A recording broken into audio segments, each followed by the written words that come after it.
فواز يشارك في فيلم صيف 67 مع نيلي كريم. فلاش في لقاء خاص بالمخرج إبراهيم الباشا. كل ده وأكتر لكن بعد الفاصل استنونا.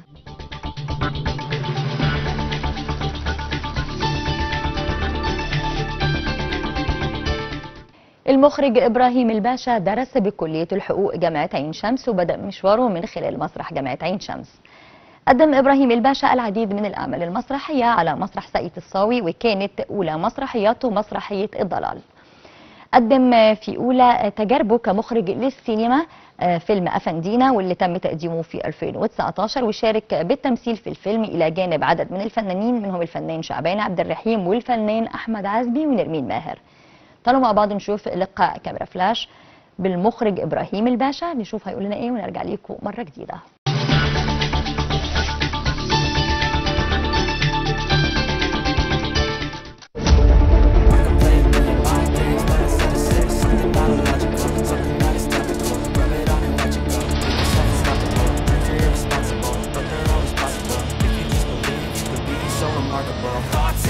أنا أول فيلم بدأت بيه كان فيلم أفندينا، كان معايا عم شعبان عبد الرحيم الله يرحمه في 2016، وكان أستاذ أحمد عزمي ونرمين ماهر ومراد فكري وأستاذة شروق وناس كتير جدا. الفيلم فيه كذا رسالة، يعني ده فيه حوالي 7 حواديت. يعني أنا بتكلم مثلا عن نقل الأعضاء البشرية في بداية الظهور، بعد كده ناس كتير جدا اتكلمت عليه. كنت بتكلم عن مشكلة ان الاب يحب خلفة الصبيان ويكره خلفة البنات ويعملهم معاملة سيئة جدا. كنت بتكلم عن مشكلة الإيجار القديم واللي عمله في الناس. كنت بتكلم عن الخطف والبلطجة بعد الثورة. جبت كل اشكال البلطجة اللي كانت حاصلة ساعتها. عم شعبان الله يرحمه كان قايم بدور ميكانيكي، وحد بينسى عنده شنطة. الشنطة دي هي مفتاح السر في الفيلم، لأن الشنطة دي فيها حاجة ذهب. الراجل اللي نسيها في العربية بيتخرب بيته لأنه سواق عند حد تاني. فبتبدأ دايرة الحكاية. شعبان ذات نفسه اللي هو عم شعبان يعني كان هو اللي ما بيحبش خلفة البنات في الفيلم، وكان بيساعد الراجل اللي بيسرق الحاجات بعد الثورة وبتاع. فبيجي في الاخر طبعا العداله الالهيه او الجزاء، لازم كل حاجه يبقى ليها جزاء. فجايب بقى ان هو في الاخر هيتشل، وان ابنه اللي كان بيسرق اللي هو اللي كان بلطجي بعد الثوره وبتاع، اللي هو كان بيشجعه ويقول له انا ما خلفتش الا هو، انا ما بحبش البنات، بنته هتموت، اللي هو مش حتى مش هيرضى يعمل لها عمليه لما تعبت. وابنه اللي هو كان بيشجعه ده في الاخر هيتعدم لانه خطف طفل علشان يبيع الكبد بتاعه لحد تاني هيعمل عمليه بره. بس الفيلم ده برضو كان فيه نايت، وكان فيه برضو شويه استعراضات وبتاع. انا ما كنتش حابب ده، بس هم فرضوا عليا. وطبعا اول تجربه انت عارفه حضرتك ان بتبقى ايه مرحله لا اختيار، بس انا ما كنتش حابب. لا بعد كده خلاص بقى بدات اختار.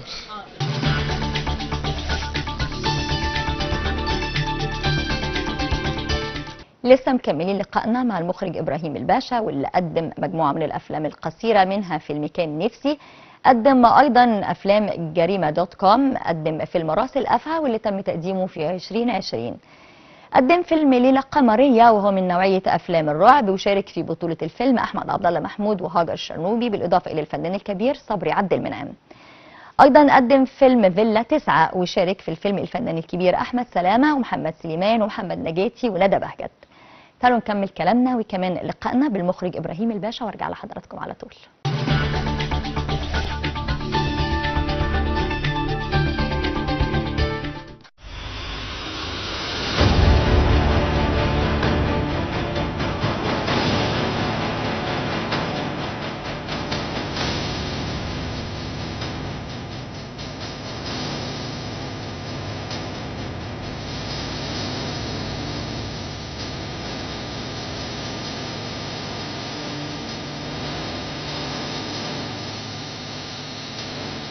فيلم أفندينا كان سينما ونزل على منصات، نزل على حوالي 41 قناة منهم روتانا سينما أو أعلاهم روتانا سينما، ونزل على أهم منصتين في الوطن العربي اللي هو ايجي بيست وأكواه حتى الآن، وبيتعرض كمان بتذكرة. يعني أنت تخش تتفرج عليه برضو لحد دلوقتي محظور، لازم تتفرجي بتقطعي تيكت على النت. فيلم جريمة دوت كوم نزل منصات برضو. عندك بعد كده راس الأفعى، ده كان أول تجربة إنتاج ليا في وقت فراغ، وطلعت حلوه جدا وعجبت الناس، وانا كنت عامله ما كانش مكلفني حاجه خالص. المقياس كله لا ينفع اشتغل بدول بس ولا ينفع اشتغل بدول بس، هي بتبقى عمليه نسبيه. الشغل الكوميرشال التجاري محتاج ان المنتج لازم يجيب نجم عشان يعرف يبيع، فعلشان ما تقعدش فتره كبيره ما تعرفش تبيع شغلك لازم تجيب نجم. انا حاليا بعمل اول مسلسل درامي ليا. انا قبل كده كنت عامل سباعيات، يعني مثلا منهم عصابة خاطف النجوم كان مسلسل مصري سعودي، ودي تاني تجربة، بس ده بقى مسلسل درامي 30 حلقة. ده ان شاء الله باذن الرحمن يا رب اول حاجة اهو هبدأ باذن الرحمن اليومين الجايين في التصوير. احنا لسه ماضي ما كملتش يوم الاربع اللي فات، فلسه بقى عشان برضو ممكن ناس مثلا من اللي انا مرشحهم ما يبقاش الموضوع عليهم. ده كان ما هو ده السيت كوم اللي انا كنت عامله اللي هو اول مسلسل اعمله، ده كان في 2018. ده بيتكلم عن مسلسل كوميدي، بيتكلم ان هو كل يوم العصابة دي عبارة عن 4 3 رجالة وبنت فيهم، منهم اللي هو احمد الحسن السعودي الصديقي ده. فبيخطفوا كل يوم عشان يتشهروا، عايزين بقى ايه الجرايد والقنوات تتكلم عنهم، فهيفكروا ان هم مثلا يسرقوا عربيه النجم، فيتكتب تاني يوم منشط ان العصابه دي خطفت عربيه النجم فلان او النجمه مش عارف مين. ففي الاخر بيتوصلوا ان هم بيخطفوا كل يوم نجم، بيخطفوه هو ذات نفسه. على نفس مبدئي برضو لازم العمل الفني يكون فيه رساله عشان الفن يبقى بجد ادى رسالته، انا كمان احس ان انا قدمت حاجه كويسه تعيش. بس طبعا الواحد بيعاني في الموضوع ده مع جهات الانتاج، وملوش دعوه، هو اهم حاجه عنده النجم مين، ماليش دعوه بالحدوته.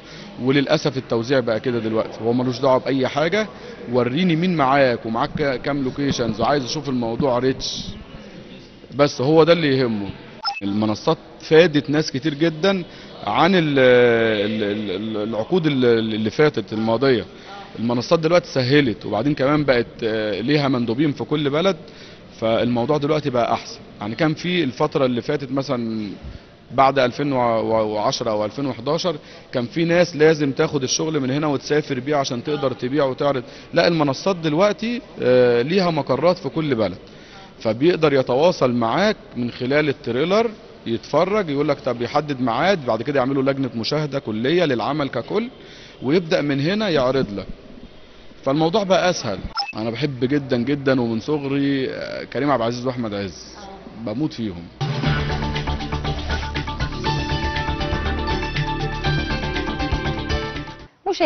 مشاهدينا الدراما في كل مكان، وبكده نكون وصلنا لنهايه حلقتنا النهارده، لكن طبعا اخبارنا ولقاءاتنا وكمان تقاريرنا الفنيه ما بتخلص، عشان كده ما تنسوش تشوفونا في الاعاده، وكمان تشوفونا بكره في نفس الميعاد، وكل اخبار الفن والفنانين هتشوفوها بس معانا في فلاش. بشكر حضراتكم جدا على حسن المتابعه، بشكر كمان فريق العمل اللي كان موجود معايا النهارده، واشوف حضراتكم بكره ان شاء الله على الف خير.